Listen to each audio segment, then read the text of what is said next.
मित्रों, जय सिया राम, जय श्री कृष्ण। दोस्तों, हमारे इतिहास को कैसे स्कूल में जब हम लोग पढ़ते थे तो कितना आज जब देखते हैं वास्तविक इतिहास तो समझ में आता है कि पूर्व सरकारों की मानसिकता क्या थी। आज जो ये कांग्रेस का ये हाल है तो क्यों है? क्योंकि वही इतिहास जो हम लोग को पढ़ाया गया और आज वास्तविक इतिहास जब देखते हैं तो हमको समझ में आता है कि ये सरकार भारत को भारतीय परंपरा जो भी है इतिहास का पढ़ाने के पक्षधर में नहीं थी, उल्टा फ्रे पढ़ाने का।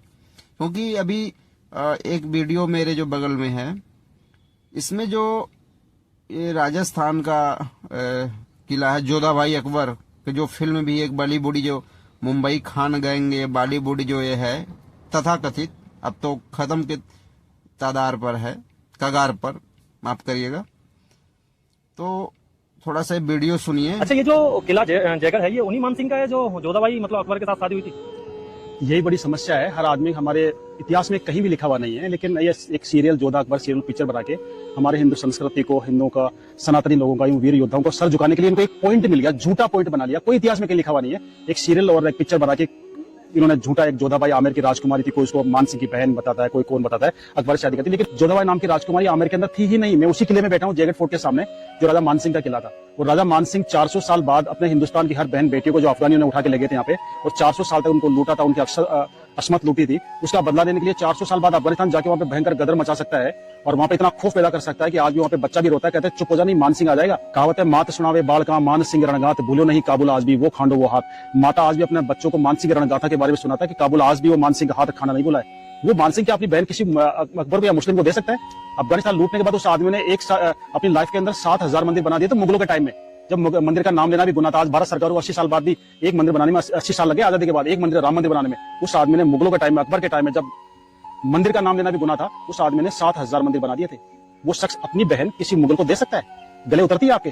ये झूठी कहानी बनाई गई है। जोधा नाम की कोई राजकुमारी थी ही नहीं। मैं आज क्लियर कर दूं आपको। जोधा आमेर के अंदर एक दासी पुत्री थी।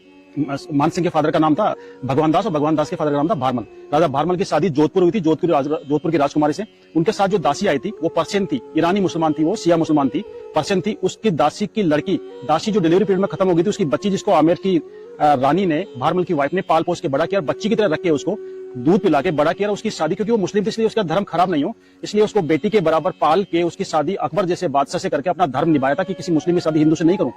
और लोगों ने उसको कहानी बना दी कि सब जो मान सिंह की सिस्टर थी, मान सिंह की बुआ थी, अकबर शादी कर दी। मान सिंह जैसा तो योद्धा ही नहीं था। अगर मान सिंह नहीं था उस समय सनातन ही खत्म हो जाता। आज हर मंदिर के ऊपर आपको पचरंगा झंडा नजर आता है। पता है पचरंगा झंडा क्यों लगाते हैं? अफगानिस्तान के 5 कबीलों को जो हराया था, 5 टुकड़ों में डिवाइड था अफगानिस्तान, काबुल, कंधार, बल्लक, गजनी, तजार, खूंखार कबीले थे। दुनिया की कोई सेना वहां पे गई लेकिन जिंदा वापस नहीं आई थी। उस अफगानिस्तान को मान सिंह ने एक युद्ध में पूरी कंट्री को परास्त कर दिया था। 5 के झंडे छीने, उनको 5 को मिलाया। उस विजय की याद में अपना पचरंगा झंडा रखा था। उससे पहले अफगानियों ने यह हालत कर दी थी हिंदुस्तान की। हरिद्वार जाते, हरिद्वार में जितने भी पंडित थे सारे पंडितों को मार दिया था, सारी पूजा वहां पे बंद हो गई थी। मान सिंह ने वहां पे जाके दोबारा से हिंदुस्तान के सारे पंडितों को बुलाया, सोरोजी से बुलाया, आसपास के गांव से बुलाया, और वापस वहां पे हर की पौड़ी बनाई और दोबारा से वहां पे धार्मिक प्रक्रिया स्टार्ट हुई थी। हिंदुस्तान के हर कोने से पंडित गए थे। राजा मान सिंह को धर्म रक्षक माना था और उनके पचरंगे झंडे को मिला के, 5 कलर को मिला के आगे से तीखा करके उसको धर्म ध्वजा का रूप दिया था।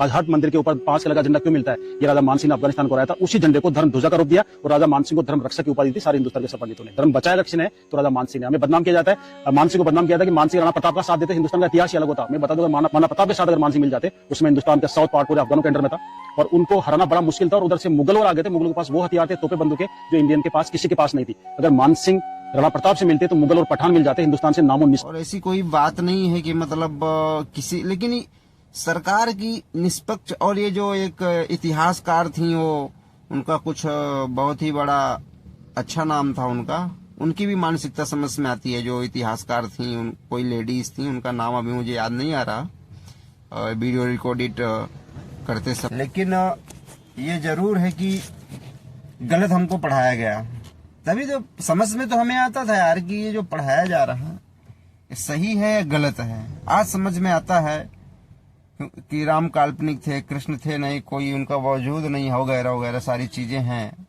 लेकिन ये सब गलत है।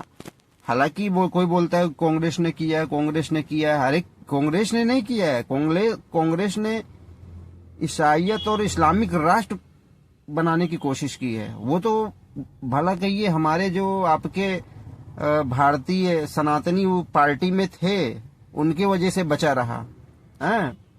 नहीं तो मानसिकता तो प्रत्यक्ष समझ में आती है कि क्या थी, है ना। खैर दोस्तों, कमेंट जरूर करिएगा, लाइक सब्सक्राइब शेयर फॉलो जो भी आप कर सके। कोई प्रतिबद्ध नहीं है कि आप करिए ही, लेकिन आपकी इच्छा हो तो जरूर कर दीजिएगा। जय श्री राम।